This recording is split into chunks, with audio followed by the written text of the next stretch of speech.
Well, we'll be talking about money. Yes, a very, very interesting topic, especially at this time where there is a downturn in the economy.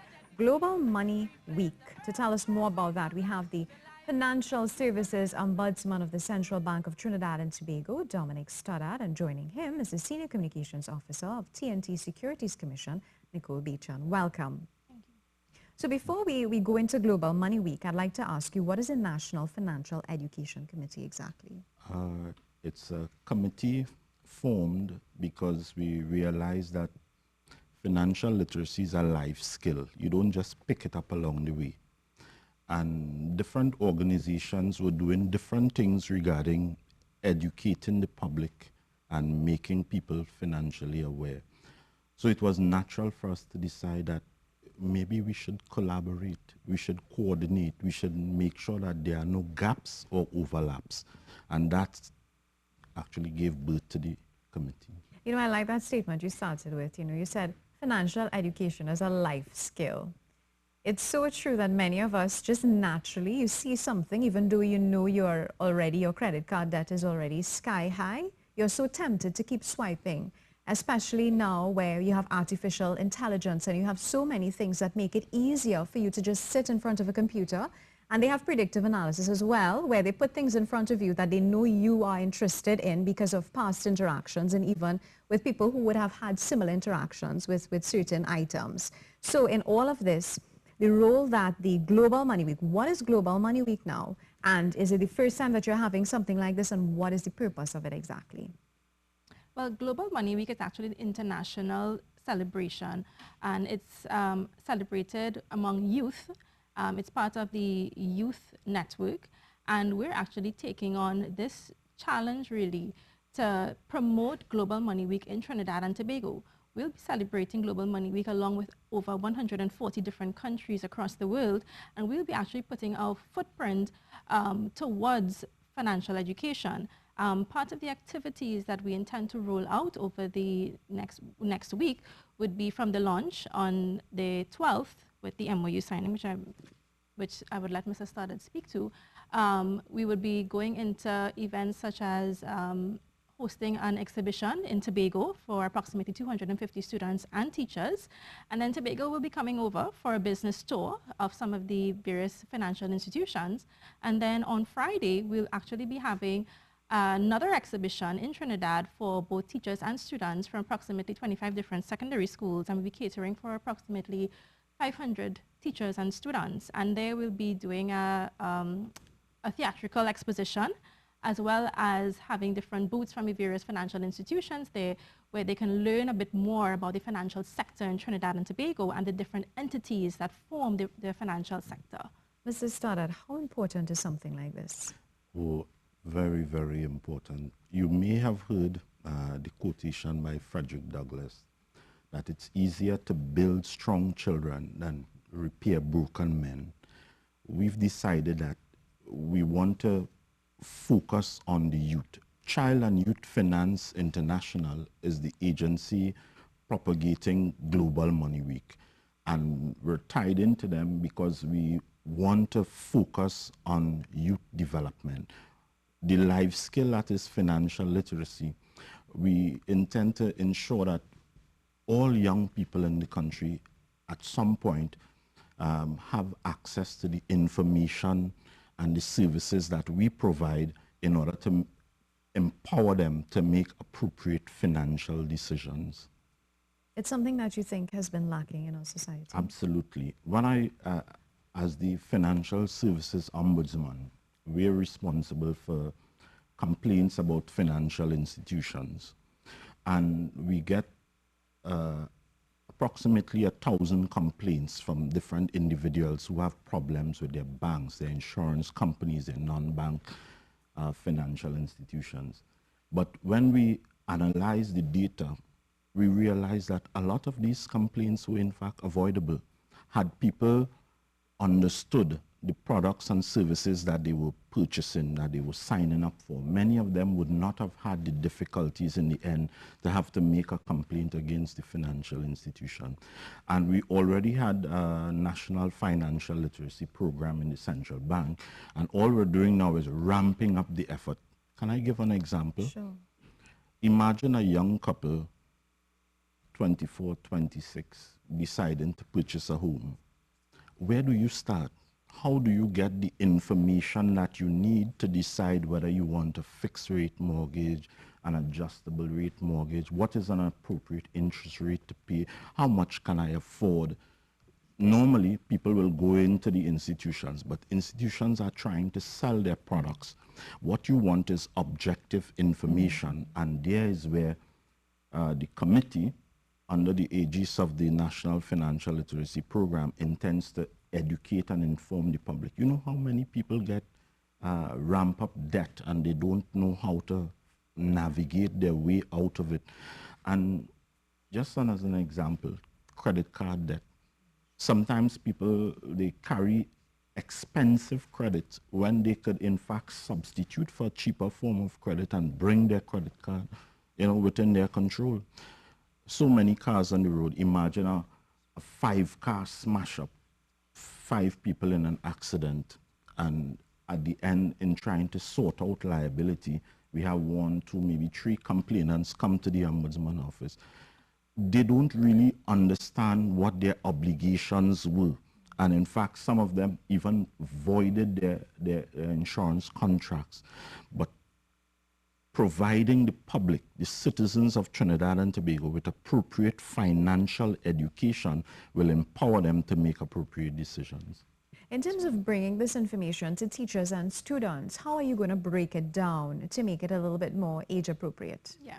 So that's something the committee was actually discussing, and we thought a theatrical production would aid in making the information come to life. I mean, a lot of this information is really technical type information, and in terms of bringing it across, we thought that's a different scenario, bringing it into context, giving an example of how they can best manage their money, how they can save, how they can probably set up a savings account. Little things that they can do through a theatrical performance that helps make it relatable and enjoyable, of course, will bring home some of the key messages that we hope to relate to these students at the end of the day. Okay, great. You also mentioned an MOU, Mr. Stoddard. What is this exactly about? The formation of the committee began around August last year. But the signing of a memorandum of understanding will formally constitute the committee. That's where we will formally pledge our commitments to work together, to collaborate and coordinate to execute a national financial education strategy. As a country, we have to bring agencies together to ensure that the effort is effective. We want to make sure that we touch all areas, all communities, all groups, faith-based organizations, NGOs, students in schools, retired persons, people who have financial challenges. For example, a chronically ill person, the caregiver, you know how expensive healthcare is. These are people that will be going along, but we want them to understand, we want them to make appropriate decisions. Think about retirees on fixed incomes with prices increasing. Think about people trying to sell you products that you may perhaps not even need, all right? The global population is estimated at 7.6 billion persons, okay? Approximately 2 billion persons are unbanked. They don't have a formal account that they can either save money for a rainy day or even execute simple financial transactions. 2 billion people. It's estimated that with financial inclusion, global GDP would have been 1.5% higher if we had 1/4 of the unbanked population involved in the formal financial system. We have issues where a lot of people haven't had access to tertiary education in Trinidad and Tobago. But the mindset was, I get my accreditation and then I go look for a job. But we want young people to start thinking now, while they're being educated, how can I open a business? Where can I make money? We want them to be employers rather than employees. Yeah, that's the kind of information that we're hoping to distill across Trinidad and Tobago. In terms of the unbanked population, though, in Trinidad and Tobago, what is your information? We conducted two financial literacy surveys, one in 2007 and one in 2013. Our information is that 21% of the population is unbanked.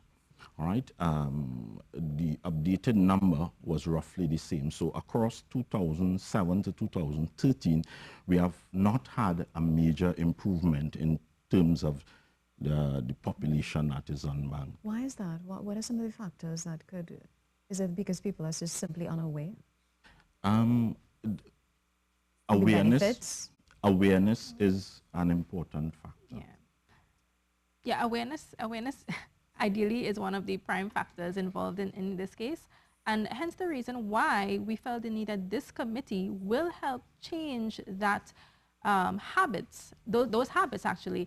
And also, we don't expect change to happen overnight. This is something we're preparing for, probably to see results in the next 5 years, 10 years, probably the next generation will be able to inculcate some of these wise money habits and financial education habits along to their siblings and create that culture where we want sustainability in people making these wise decisions in order to safeguard themselves and their families in the long run.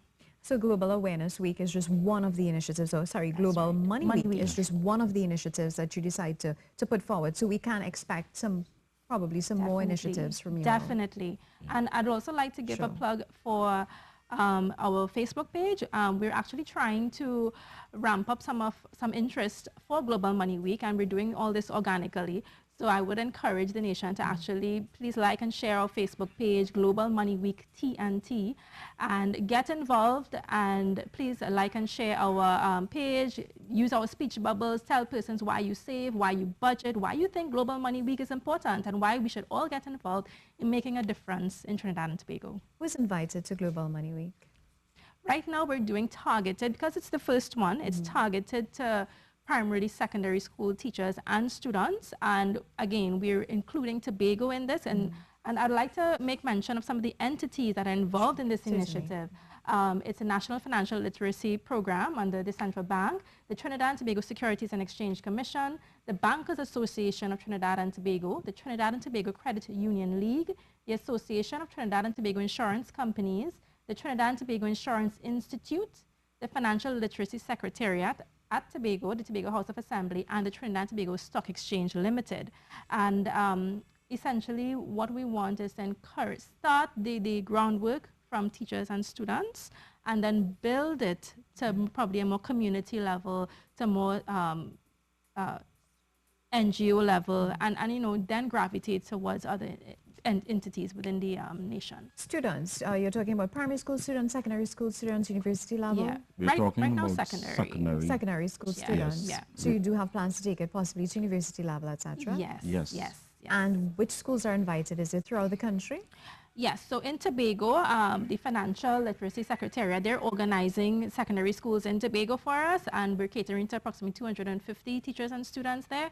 And in Trinidad and Tobago, we aimed to look at more the secondary schools in more rural areas in Trinidad and Tobago to give them the opportunities. And we're looking at 25 targeted secondary schools across north, south, east, and west. 25. Yes, we did a survey that found that low financial capability existed among 44% of the population. 44% of our citizens were regarded as having low financial capability. We have to address that situation on a national scale.